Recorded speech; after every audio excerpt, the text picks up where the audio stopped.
Conflict provides us with opportunities. Conflict inatuletea opportunity. Yesterday when I was away, jana nilipokuwa nje, a question came from this congregation, from this group. Swali moja ilitoka hapa. I was listening. Nilikuwa nasikia. I left my listening skills here. Niliacha sikio yangu hapa. And you ask, is conflict good or bad? Na sasa nyinyi mkauliza, conflict ni nzuri wala ni mbaya? I want to tell you, as peacemakers, nataka nikwambie kama sisi wa kutafuta amani, I have come to the conclusion nimekuja that conflict is very good. Ya kwamba conflict ni ya utamu. Conflict is very good. Ni tamu sana. Amen. Amen. Because conflict provides us with opportunity. Paske conflict inatupatia opportunity. It provides us first and foremost opportunity to glorify God. Inatupatia opportunity za kumtukuza Mungu.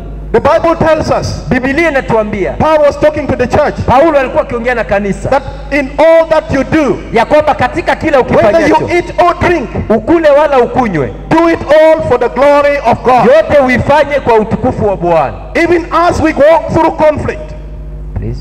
even as we walk through conflict, hata unapokuwa ndani ya conflict, whether it is you facing the conflict, kama conflict inakuwenje na or the conflict is with somebody else, ama inashika ndugu yako, we need to ask ourselves one fundamental question. lazima tujiulize swali moja la msingi. How can I turn this situation that is otherwise evil? Ujiulize namna gani naweza badilisha hii jambo yenye ni mbaya? How can I turn this situation around to bring the good in it? Namna gani mimi naweza badilisha hii ya mbaya nigeuze kuwa nzuri? All things work together for good. Kila kitu kinafanyika kwa wema. To they who loves the Lord, kwa wale wanaompenda Mungu. Called. Na kulingana. To you who is the called of the Lord. Please. All things work for good. Kila kitu ni kizuri, including conflict works for good. Hata conflict ikiwa ni nzuri. Conflict works to bring you opportunity to glorify God. Conflict inakuja ikupatie opportunity. Now, conflict may be so terrible. Conflict inaweza kuwa mbaya. If you decide, ukiamua to say that as I stand now, unasema kama ninavyosimama, as a one facing conflict, kama mimi ndio niko na conflict, and a one known as a mature brother in the Lord, na mimi nataka nionekane ndugu anayekomaa katika Kristo. The whole world is looking at me. Kila mtu iko naniona. The whole world is watching at Prosper. Dunia nzima inaniona. The whole world is watching at Emmanuel. Kila dunia mzima inaona Emmanuel. The whole world is watching at John. Dunia nzima inamuona John. The whole world is watching at Dixon. Dunia nzima inamuona Dixon. How is Dixon going to come out of the situation as gold? Namna gani Dixon atatoka ndani ya hii situation iko takatifu? Atoke but empowered. Atoke na nguvu. I'm ready to move on. Na aendelee. Then you will determine yourself.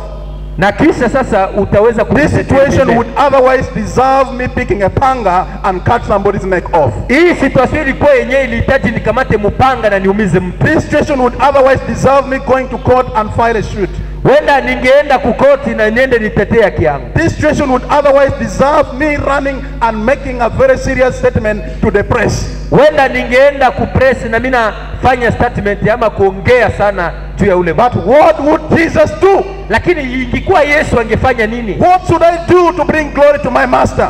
Na mimi naweza fanya nini tu nilete utukufu kwa Bwana wangu? The first thing I'm going to do, I'm going to my knees and ask God for his power. Kitu ya kwanza nitafanya, nitaingia kwa magoti niombe Mungu anipe nguvu. I will ask for his wisdom. Nitaomba nipe hekima. And I will walk through that conflict with him. Na nitatembea mwele conflict. And at the end of the day, they are going to say, this man is truly a son of God. Na kwa mwisho watasema kweli huyu mtu ni mwana wa Mungu. Because of the way he or she has handled the conflict. Kwa kuwa ni namna ambayo alifanya atatue conflict. And the victory is yours. Na ushindi itakuwa yako. And the glory is God's. Na utukufu ni ya Mungu. So that conflict that would have otherwise been a very negative aspect. Yenye ingetuma ureagire mafasole. The end results bring you glory, opportunity to glorify God. Na sasa matokeo yake itakuwa umrudishie Mungu utukufu. Hallelujah. Amen. Amen. Amen. Are we together? Je, tuko pamoja? Are you ready? Are you ready?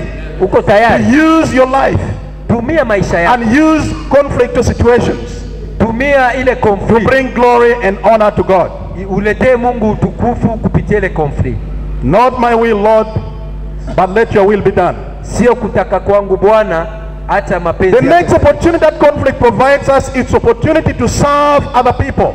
Ingine opportunity yenye conflict natuletea ni opportunity ya kutumikia as leaders. kama viongozi we need opportunities, tunahitaji and opportunity, let conflict provide you that opportunity. na uache conflict kuye kuletea Opportunity to breathe grace in conflict. opportunity ya kupumua amani, Opportunity to gently restore people opportunity ya kurestore watu from their situation kutoka katika and situation send them zao, alive in the wide waters, na kuacha waogelee and let katika them swing bahari, again in the anointing of the Holy na Spirit. uache sasa waogelee katika upako wa Roho Mtakatifu. Today you are going out from here Uko natoka hapa equipped with the skills and ability na umepokea mafundisho to serve your congregation, ya kwenda kusaidia to kanisa serve your lako, community ya kusaidia taifa by lako. breathing grace in conflict, Na mimi niko na kwa njia by presenting yourself as a Christian conciliator, na upumue kama Mkristo ambaye a anataka one who teaches kureconcile. others, a one who does conflict coaching and empowers people to walk through conflict Mtu constructively. ambaye atasaidia na kusaidia wengine waweze kutoka ndani ya makonflikt. That is opportunity that conflict provides. Zile ndio opportunity. The next opportunity is opportunity to grow and be like Christ. To grow and what? To grow, maturity. Ingine opportunity yenye conflict inaleta ni kwamba tukomae. Every time you go through a conflict, Kila mara ukiwa ndani ya conflict, you come out like gold from fire. unatoka sawa vile dhahabu ndani ya moto. You come out stronger than before. Unakuja na nguvu zaidi ya mbele. We are devoured but not consumed. Ulitoka huko mzima, haukuumia.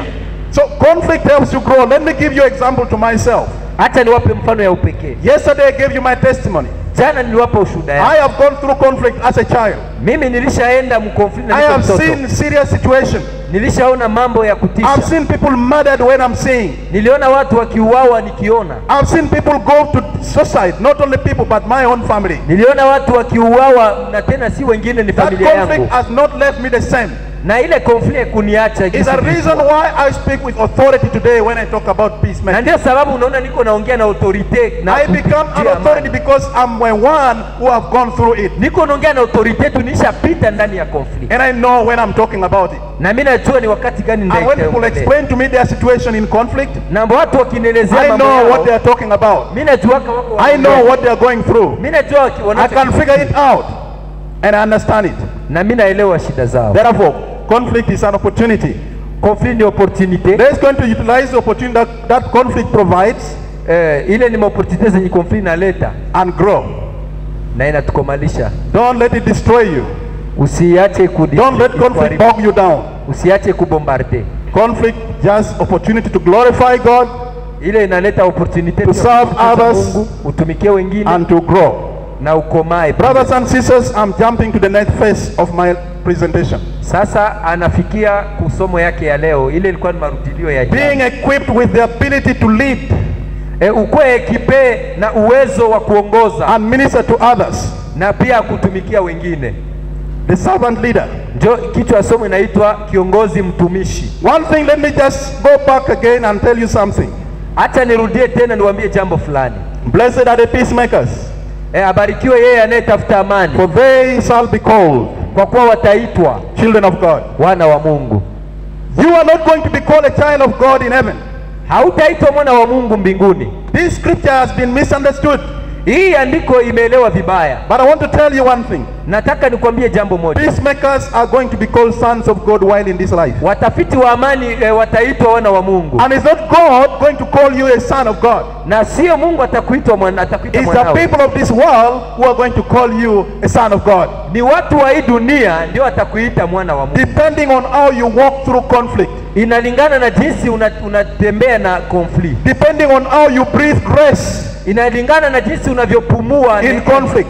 katika conflict. As you serve others walking through conflict. Unaposaidia wengine So when you watembee. walk through the villages of Aquiridiri, Ukitembea katika kijiji fulani, as you walk through the villages in the suburbs of Goma, ukitembea katika vijiji vya Goma, in the slums of Kampala, hapa Kampala, in the streets, wherever you are, katika mitaa zote ambazo uko ndani, people are going to look you at your back as you pass.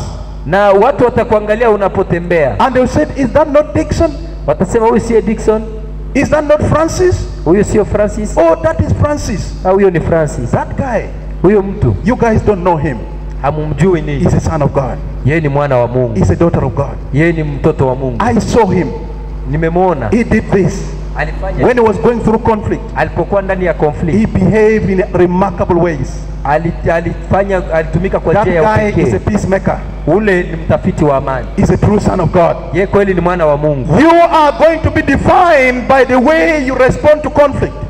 Watu watakutambua kwa jinsi unavyotatua migogoro. When Christians were first called Christians, wakati wa Kristo waliitwa mara ya kwanza wa Kristo, they were not baptized in the Christians by Jesus himself. hawakubatizwa na Yesu. They were called Christians because of their attributes. Waliitwa wa Kristo kulingana na tabia zao. Their characters that resembled the character of Christ. Tabia zao zilizofanana zile za Kristo. You are going to be called a son of God. Utaitwa mwana wa Mungu by your community, ndani ya community, by the people you live with, watu unaoishi nao, knowing that your lifestyle kujua kwamba maisha is yako, the lifestyle of a peacemaker, maisha yako itakuwa and maisha therefore you are a son of God. Watu watakuita To be a leader, ladies and gentlemen, kuwa kiongozi wa ndugu, you need a special passport. inabidi ukuwe na passport. All of us who came from outside Uganda today, Si sote ambao tumetoka nje ya you Uganda. need a passport to go through the border authority. Unahitaji passport ndio uvuke You border. needed a travel document Unahitaji vitambulisho ya to be kukumbusha able to travel to another country. ili uende nchi nyingine. A passport is an authorization to go somewhere. Passport ni autorisation ya kwenda mahali It is fulani. very important to have a passport. Ni vizuri kuwa na ile passport. Without a passport, you can never cross any border. Bila passport hautavuka boda. There is no more difficult place to Hakuna enter mahali pagumu than the inner life zaidi ya maisha ya ndani and deep struggles of another person. na mateso ya mtu mwingine. I want you to understand this. Mimi nataka uelewe pale vizuri.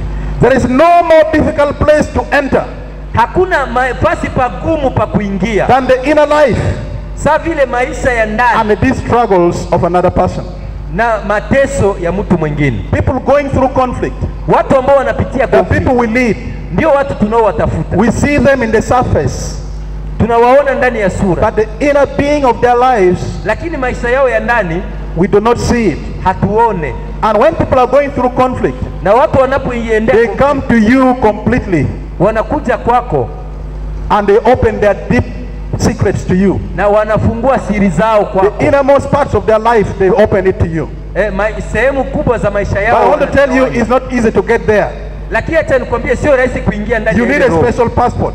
Inabidi ukuwe na pasipoti. If you want people to welcome you into their world, ukitaka wakukaribishe katika the dunia real yao, world that they're living in, ile dunia ambao wanaishi ndani, the real messy world, ile dunia yao ya kweli, not the smiling face that you see on a daily basis. hapana hii sura yao yenye unaonaka ya kucheka. You must enter and earn a relational passport. Inabidi ukuwe na pasipoti ya relation. You must earn a relational passport. Inabidi ukuwe na upate pasipoti ya ushirika, ya In order to uhusiano. gain a passport in the lives and struggles of other people, Kwa kusema uingie na utatue matatizo ndani ya you mioyo ya watu, must relate to them in such a way that they would answer yes to 3 key questions. inabidi uingie kwa namna ambayo wao peke watasema ndio unastahili kuingia kupitia njia ya 3 mambo matatu. fundamental questions Maswali matatu ya msingi that people will ask. yenye watu watakuuliza, If all the answers to these questions are a yes, na kama majibu yote kwa hii maswali ni ndio, then you can enter their world. hapo utaweza ingia You ndani can ya enter mdunia their wao. mess. Utaingia maishani mwao. But mark you, each of the 3 questions are very many sub-questions. Hii maswali matatu ni muhimu sana. There are a variety of sub-questions that roll around in the back of your people. Kuna maswali zile ambazo ziko nyuma ya watu wako, If the answers to these questions are no, na kama majibu kwa hii maswali yao itakuwa brothers hapana, and sisters, you cannot be a leader. wandugu, pale You hautakuwa have kiongozi. lost the interview. Umeshindwa interview. You cannot be a leader. Hawezi kuwa You kiongozi, cannot be a pastor. hawezi kuwa pastor, You cannot be a counselor. hawezi kuwa mshauri, You cannot be a conciliator.